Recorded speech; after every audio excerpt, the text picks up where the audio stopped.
Welcome to the Listening Time Podcast. I'm Connor from polyglossa.com, and you're listening to episode 3 of the Listening Time Podcast. If this is your first time listening, I'd like to welcome you. You are listening to a podcast that's going to help you practice your English listening. So, this podcast is for English learners who can't yet understand native speech when people speak at normal speed or in groups of people. If you can't understand what natives are saying in those situations, but you can already understand a lot of English, this podcast should be perfect for you. I made this podcast, and I'm doing this podcast to give material for those learners who are too advanced for the very beginning level material, the material that gives you dialogues where the people are reading from a script and they're speaking really slowly and they're not using natural language. This podcast is not like that. This podcast is for people that want to listen to authentic English, but English that's a little bit clearer and a little bit slower than real normal English. So, in each podcast, I talk about different topics. I talk about topics that come to my mind throughout the week, or just topics that I feel like talking about, or topics that you suggest. If you, the listener, have topics that you want me to talk about, well, let me know. Leave me a comment and let me know what topics you're interested in hearing about on the Listening Time Podcast. So, also in this podcast, I don't read a script, right? When I make these podcasts, I'm just speaking as the words come to my mind. So it's natural, authentic English, but just a little bit more, I speak a little bit more slowly and a little bit more clearly. And with each podcast episode, you have the transcript available. So you can read to understand the words that you missed when you listened to me the first time. So that transcript should be helpful for all of you. So, in this episode, I'm going to talk about my trip to Peru. So I took a trip to Peru about 2.5 years ago, and I was thinking about it recently, and I thought it would be a good topic to talk about for the podcast. So, we're going to talk about that today. Also, remember to check out our listening practice seminars. They're only $1. So if you want to train your listening more, you can go to polyglossa.com and sign up for the $1 listening practice seminars there. Okay, let's get started. Are your ears ready? You know what time it is. It's listening time. All right, so let's get started. First of all, I want to mention that this podcast episode will not be very informative. I'm not going to teach you about Peru because honestly, I don't know that much about the country. But I'm going to tell you about my experience there.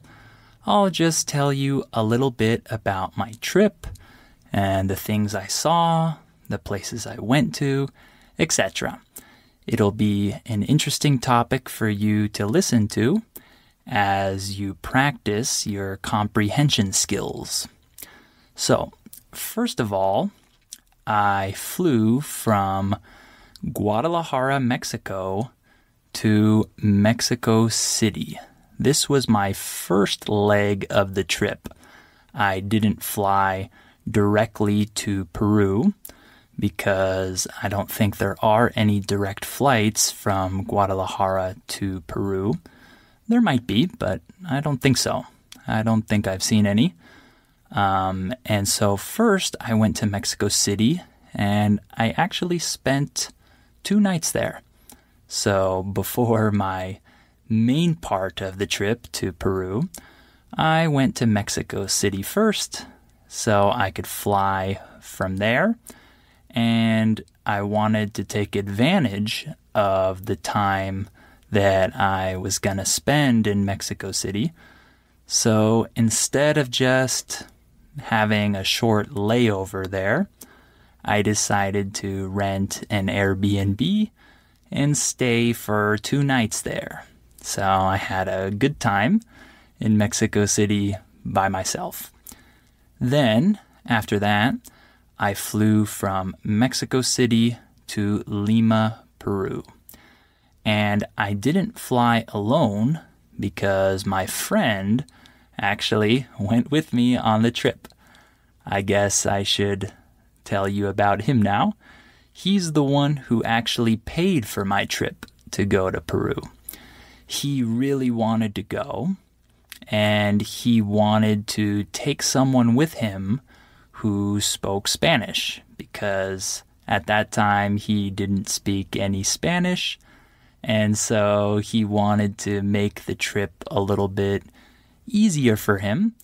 And so he knew I spoke Spanish, and so he invited me, and he said, "Okay, I'll pay for your tickets if you go with me and take that trip with me." So I said, "Of course, I'm going to do that." So I took him up on his offer, and he paid for my tickets, and I went with him. So we flew together from Mexico City. We met at the airport there, and we flew directly to Lima, Peru. However, we didn't stay in Lima. Lima was just the stop before our final destination, which was Cusco.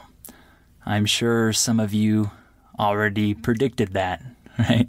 Cusco is the city that most tourists want to go to when they go to Peru because of Machu Picchu, right? It's close to that historical archaeological site.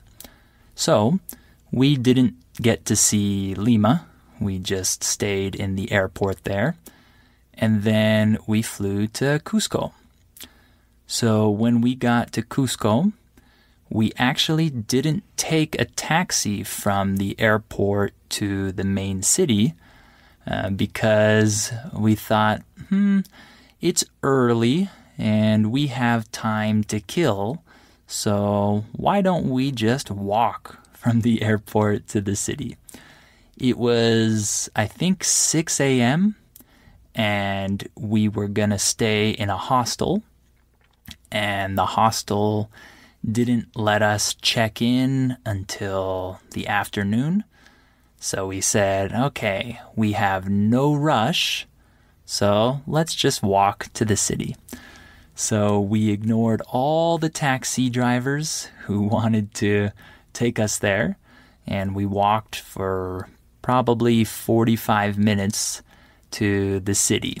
It was definitely an interesting experience. And when we got there, we couldn't go to our hostel, of course, because we couldn't check in. And so we decided to just explore the city a little bit and eat a meal and just relax a little bit because we had traveled a long way. And so we walked around the city and just sat around in the main square and relaxed a little bit. The city of Cusco is really nice. It's really cute, as we would call it. It's definitely a charming city. It's a place where you probably want to take some cool pictures on the different street corners and take pictures in the main square. And it's a nice city overall. It's definitely a touristic city because people arrive from all over the world to go to Machu Picchu. So you have many tourists in Cusco year-round, I think. We went in October, if I'm not mistaken, and that is not the busiest season. I think, actually, I don't remember when the busy season is, but October and November, I think, are the rainy months there. I could be wrong, but I think I remember that those months were considered rainy months in that part of Peru. So I think there weren't that many tourists. Of course, there were a lot. I think there are always a lot of tourists in Cusco. But I think that compared to other seasons, other months, there weren't that many. So it didn't feel too crowded. But yeah, we enjoyed walking around the city a little bit, and we did some people watching. In English, when we say the phrase people watching, we mean that you sit down on a bench or somewhere in public and you watch the people that walk by. You look at them, you observe them, and you just observe your surroundings. This is something that Americans do when they go to other countries, and I'm sure that people from all over the world do this same thing. But maybe in English, we use a different phrase than you.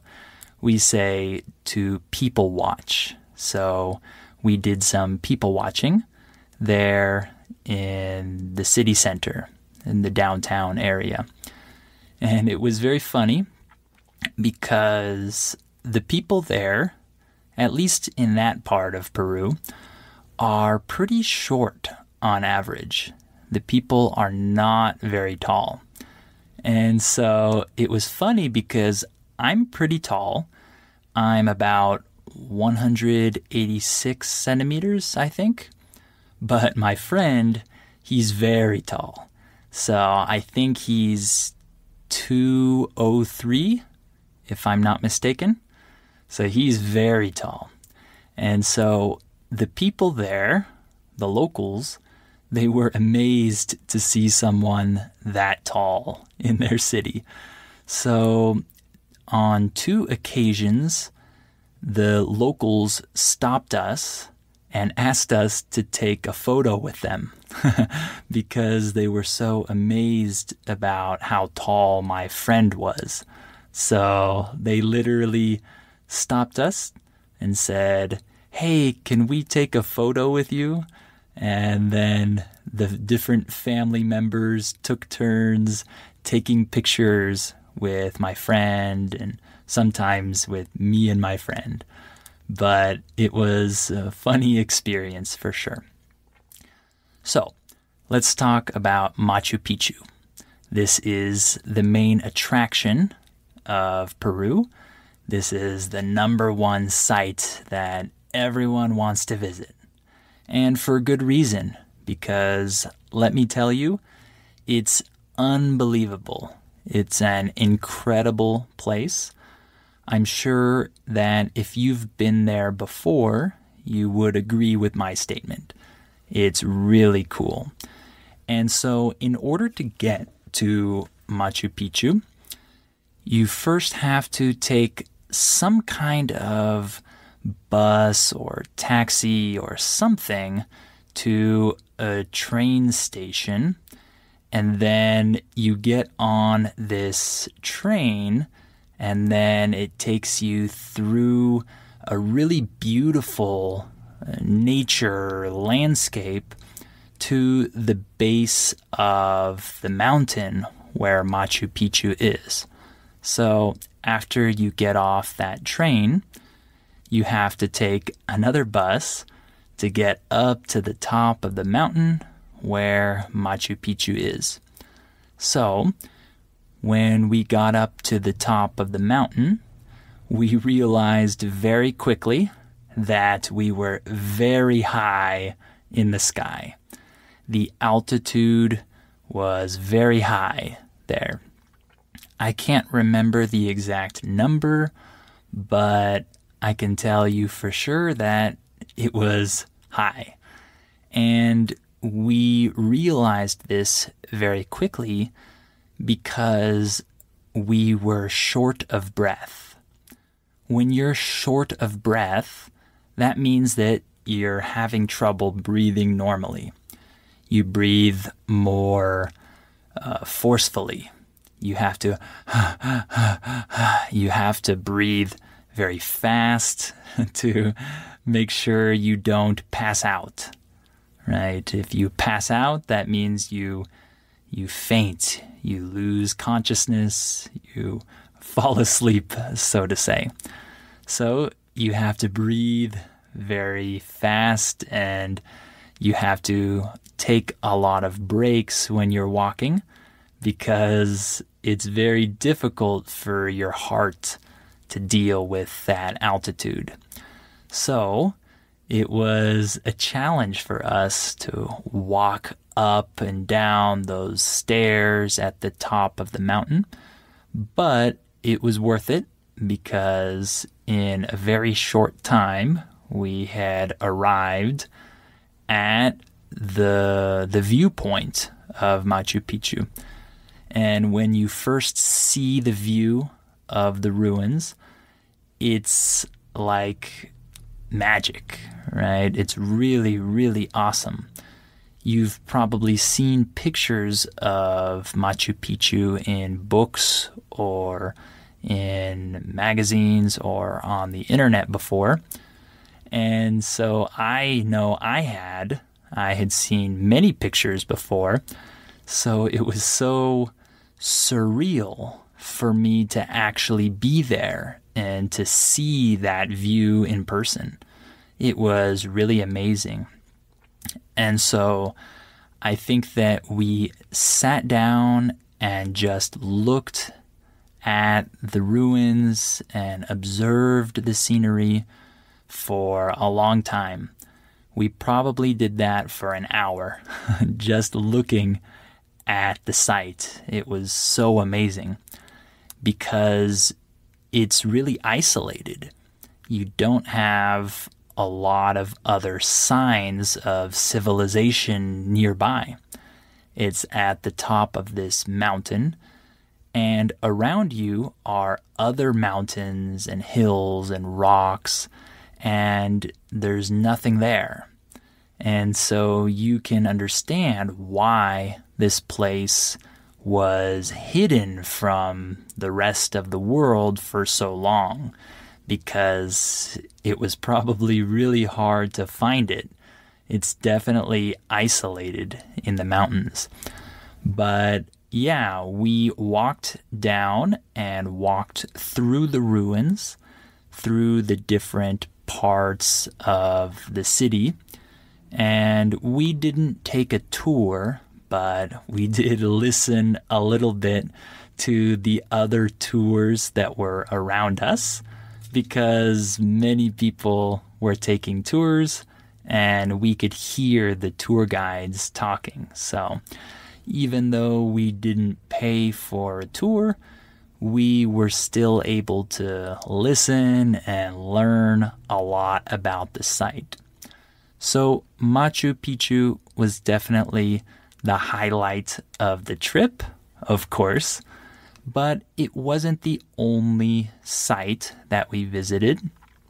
We visited probably 4 or 5 other archaeological sites as well, and they were all incredible, really. But they're not as famous because Machu Picchu is way more famous than every other place there.